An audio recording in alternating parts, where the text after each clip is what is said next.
എല്ലാവർക്കും നമസ്കാരം. Food and ക്രാഫ്റ്റിലേക്ക് സ്വാഗതം.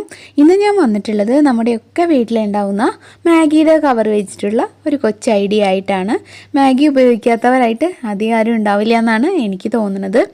അപ്പോൾ നമുക്ക് ഇതിൻ്റെ കവർ എപ്പോഴും വെറുതെ കളയുന്നതിന് പകരം ഇടയ്ക്ക് വല്ലപ്പോഴും ഒക്കെ ഇതുപോലെയൊക്കെ എന്തെങ്കിലും ചെയ്ത് നോക്കാമല്ലോ. അതിന് വേണ്ടിയിട്ടാണ് ഞാൻ ഈ ഒരു ഐഡിയ ഷെയർ ചെയ്യുന്നത്. ഈ കവർ മാത്രമല്ല, കളർഫുൾ ആയിട്ടുള്ള ഏത് കവർ വെച്ചിട്ടും നമുക്ക് ഇതുപോലെ ചെയ്യാം കേട്ടോ. അപ്പോൾ ഈ വീഡിയോ ഒന്ന് കണ്ടു നോക്കുക, എല്ലാവരും ഇഷ്ടമാവുമെന്നാണ് എൻ്റെ ഒരു പ്രതീക്ഷ. പിന്നെ പുതുതായിട്ട് ആരെങ്കിലും നമ്മുടെ ചാനൽ ഇപ്പോൾ കാണുന്നുണ്ടെങ്കിൽ ഒന്ന് സബ്സ്ക്രൈബ് ചെയ്തിട്ട് സപ്പോർട്ട് ചെയ്യണം കേട്ടോ. അപ്പോൾ നമുക്ക് വീഡിയോയിൽ എന്താണെന്ന് നോക്കിയിട്ട് വരാം. ഇവിടെ ഞാനിപ്പോൾ 2 മാഗിയുടെ കവറുകൾ എടുത്തിട്ടുണ്ട്. കുറച്ച് വലിയ മാഗിയുടെ കവറുകളാണിത്. ഇതുപോലെ ഇതൊന്ന് കട്ട് ചെയ്തിട്ട് ഒറ്റ ഷീറ്റാക്കിയിട്ട് എടുക്കണം. എന്നിട്ട് നമുക്ക് നീളത്തിൽ സ്ട്രിപ്പ് പോലെ നമ്മുടെ ഒരു വിരലിൻ്റെയൊക്കെ ആ ഒരു ലെങ്ത്തില്ലേ, ആ ഒരു ലെങ്ത്ത് വെച്ചിട്ടാണ് ഞാൻ ഏകദേശം നീളത്തിലിങ്ങനെ സ്ട്രിപ്പുകളായിട്ട് ഇത് കട്ട് ചെയ്തെടുക്കാൻ പോണത്.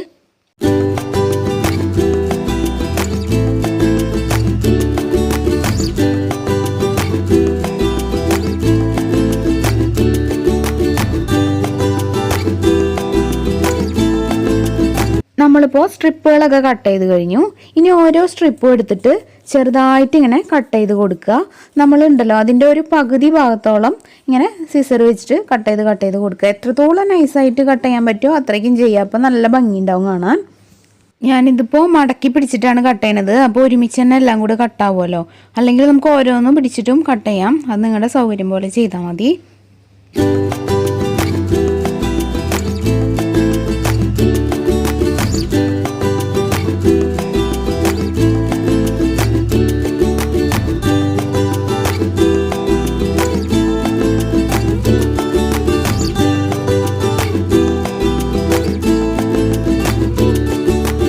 ഇപ്പോൾ ഞാൻ എല്ലാതും ഇതുപോലെ സ്ട്രിപ്പുകൾ ഇങ്ങനെ നേരിയതായിട്ട് കട്ട് ചെയ്ത് കൊടുത്തു. ഇനി നമുക്ക് ഇതിൻ്റെ സെൻറ്ററിലാക്കാൻ വേണ്ടിയിട്ട് കുറച്ച് സ്ക്വയറിലുള്ള പീസുകൾ കൂടി വേണം. അതിനങ്ങനെ അളവൊന്നുമില്ല, ഏകദേശം ഒരു ചെറിയ സ്ക്വയറുകൾ നമ്മളൊന്ന് കട്ട് ചെയ്തെടുക്കുക. എൻ്റെ കയ്യിലിപ്പോൾ മാഗിയുടെ കവർ വേറെ ഇല്ല. അപ്പോൾ ഞാൻ വേറൊരു നൂഡിൽസിൻ്റെ കവർ എടുത്തിട്ടാണ് അതിൻ്റെ സെൻറ്ററിൽ വെക്കാനായിട്ട് കുറച്ച് സ്ക്വയർ പീസുകൾ കട്ട് ചെയ്തെടുക്കണത് കേട്ടോ. ഇപ്പം ഞാൻ ആ സ്ക്വയർ പീസൊക്കെ കട്ട് ചെയ്തു. എന്നിട്ട് ഓരോ പീസ് എടുത്തിട്ട് അതിൻ്റെ നടുവിൽ കുറച്ച് പഞ്ഞി വെച്ചിട്ട് ഒന്നിങ്ങനെ ചുരുട്ടി ഒരു റൗണ്ട് പോലെ ഒരു ബോൾ പോലെ ആക്കിയിട്ട് നമുക്കൊന്ന് അത് ഒന്ന് കറക്റ്റായിട്ട് നിൽക്കാൻ വേണ്ടിയിട്ട് ഒരു നൂലും കൂടെ ചുറ്റി കൊടുക്കാം. നമുക്ക് പഞ്ഞിയില്ലെങ്കിൽ ചെറിയ തുണിയുടെ പീസ് ഉള്ളിൽ വെച്ച് കൊടുത്താലും മതി. നമുക്ക് സെൻറ്ററിൽ വെക്കാൻ വേണ്ടിയിട്ടാണത്. നൂല് കെട്ടുന്നതിന് പകരം ചെറിയ വീതി കുറഞ്ഞ സെല്ലോ ടേപ്പ് ഉണ്ടെങ്കിൽ ഒന്ന് നന്നായിട്ട് ടൈറ്റിൽ ചുറ്റി കൊടുത്താലും മതി.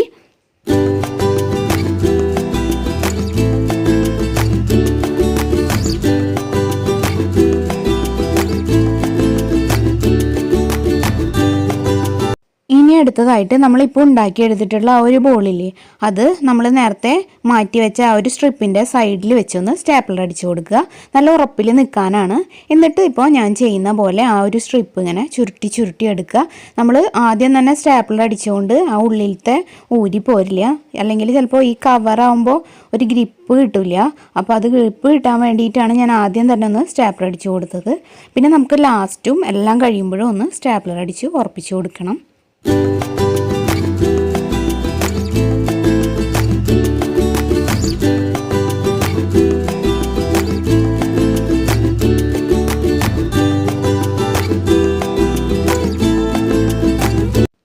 ഇതിപ്പോൾ ഞാൻ ചെയ്യുന്ന പോലെ ഇങ്ങനെ കൈവച്ച് ആക്കി കൊടുത്താൽ നല്ല ഭംഗിയുള്ള പൂവ് പോലെ ഇങ്ങനെ നിൽക്കും. ഇനി ഇതിൻ്റെ ആ ഒരു അടിഭാഗത്ത് നമുക്കൊരു തണ്ടിന് പകരമായിട്ട് ഞാനിപ്പോൾ ഉപയോഗിക്കുന്നത് നമ്മുടെ ഈർക്കിളിയാണ്. ഈർക്കിളിയും പിന്നെ ഇതുപോലത്തെ ഗ്രീൻ ടേപ്പ് ഇല്ലേ, ഈ ടേപ്പ് നമുക്ക് ഫാൻസി ഷോപ്പിലോ അല്ലെങ്കിൽ നമ്മൾ ക്രാഫ്റ്റിൻ്റെ ഐറ്റംസൊക്കെ വാങ്ങുന്ന ഷോപ്പിൽ ചോദിച്ചു കഴിഞ്ഞാൽ കിട്ടും. നമ്മൾ പൂവൊക്കെ ഉണ്ടാക്കാൻ വേണ്ടി യൂസ് ചെയ്യണതാണ്. ഒരു 10-14 രൂപയ്ക്കാണ് എൻ്റെ ഒരു ഓർമ്മ. അത് ഇങ്ങനെ ഈർക്കിളിയും ഈ ഒരു പൂവും വെച്ചിട്ട് ഒന്ന് ചുറ്റി കൊടുക്കുക. അപ്പോൾ ആ ഒരു പൂവിൻ്റെ തണ്ട് പോലെ തന്നെ തോന്നും. ഈ ടേപ്പിന് പശയുണ്ട്, അപ്പോൾ പിന്നെ വേറെ പശയുടെ ആവശ്യമൊന്നുമില്ല.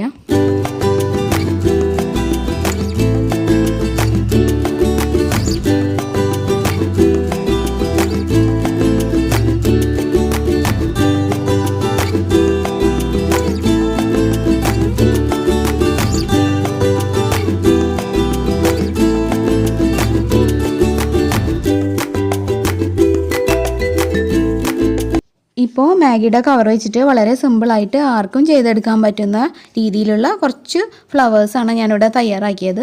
അതിൻ്റെ കൂട്ടത്തിൽ പഴയ കുറച്ച് ഇലകൾ ഇവിടെ പഴയ ഫ്ലവറിൻ്റെ ഉണ്ടായിരുന്നതും കൂടെ ഞാൻ ഇട്ട് കൊടുക്കുന്നുണ്ട്. എന്നാലേ ഒരു കറക്റ്റ് ഭംഗി വരുള്ളൂ. എന്നിട്ട് നമുക്കിത് ഇട്ട് സെറ്റ് ചെയ്യാം. ഈ ഫ്ലവർ വേസ് ഉണ്ടാക്കുന്ന വീഡിയോ ഞാൻ ഓൾറെഡി ചെയ്തിട്ടുള്ളതാണ്. ഷാമ്പൂവിൻ്റെ ബോട്ടിൽ വെച്ചിട്ടാണ് അത് ചെയ്തിട്ടുള്ളത്. ലിങ്ക് വേണമെങ്കിൽ ഞാൻ ഡിസ്ക്രിപ്ഷൻ ബോക്സിൽ കൊടുക്കാം. അറിയാത്തവർ അത് കണ്ട് നോക്കാം കേട്ടോ. നല്ല ഭംഗിയിലിരിക്കുന്ന ഫ്ലവർ വേസാണിത്. എന്തായാലും അത് നിങ്ങൾ ട്രൈ ചെയ്യാത്തവരാണെങ്കിൽ ട്രൈ ചെയ്ത് നോക്കണം. അപ്പോൾ ഇന്നത്തെ ഈ കൊച്ചു വീഡിയോ ഇത്രയ്ക്കേ ഉള്ളൂ. നിങ്ങളും വല്ലപ്പോഴും ഒക്കെ ഇതുപോലെ ഒന്ന് ട്രൈ ചെയ്ത് നോക്കുക. പ്ലാസ്റ്റിക് വേസ്റ്റൊക്കെ ഒരുപാട് കൂടിക്കൊണ്ടിരിക്കുന്ന ഈ കാലത്ത് നമ്മൾ ക്രിയേറ്റീവായിട്ട് എന്തെങ്കിലും ചെയ്യുന്നത് വളരെ സന്തോഷമുള്ള കാര്യമാണ്. എല്ലാവരും അതിനെ പ്രോത്സാഹിപ്പിക്കുന്ന ഒരു കാര്യമാണ്. അപ്പോൾ വീഡിയോ ഇഷ്ടമായിട്ടുണ്ടെങ്കിൽ തീർച്ചയായും ഒന്ന് ലൈക്ക് ചെയ്യുക. ഫ്രണ്ട്സിനും റിലേറ്റീവ്സിനൊക്കെ ഈ വീഡിയോ ഒന്ന് ഷെയർ ചെയ്ത് കൊടുക്കുക. പിന്നെ നമ്മുടെ ചാനൽ ആദ്യമായിട്ട് ആരെങ്കിലും കാണുന്നുണ്ടെങ്കിൽ ഒന്ന് സബ്സ്ക്രൈബ് ചെയ്തിട്ട് നമ്മുടെ ഫാമിലിയിൽ ജോയിൻ ചെയ്യണം കേട്ടോ.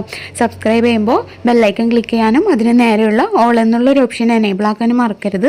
എന്നാലേ കറക്റ്റായിട്ട് നോട്ടിഫിക്കേഷൻസ് ഒക്കെ വരുള്ളൂ. ഒരുപാട് ഹെൽപ്ഫുൾ ആയിട്ടുള്ള വീഡിയോസ് ഞാനിതിൽ അപ്ലോഡ് ചെയ്യുന്നുണ്ട്. എല്ലാം നിങ്ങൾ കണ്ടു നോക്കിയിട്ട് സപ്പോർട്ട് ചെയ്യണം. നിങ്ങളുടെ അഭിപ്രായങ്ങളൊക്കെ നെഗറ്റീവായാലും പോസിറ്റീവായാലും കമൻറ്റിലൂടെ അറിയിക്കുക. എന്നാലേ നമുക്ക് ഇമ്പ്രൂവ് ചെയ്യാനായിട്ട് പറ്റുള്ളൂ. പിന്നെ പുതിയ ചാനലായിട്ടുള്ള പ്രാർത്ഥനാസ് വേൾഡ് ഇനിയും കാണാത്തവരുണ്ടെങ്കിൽ കണ്ടു നോക്കുക. സപ്പോർട്ട് ചെയ്യുന്നു വിചാരിക്കുന്നു. ഇനിയപ്പോൾ നാളെ മറ്റൊരു നല്ല വീഡിയോ ആയിട്ട് വീണ്ടും വരാം. എല്ലാവർക്കും നന്ദി.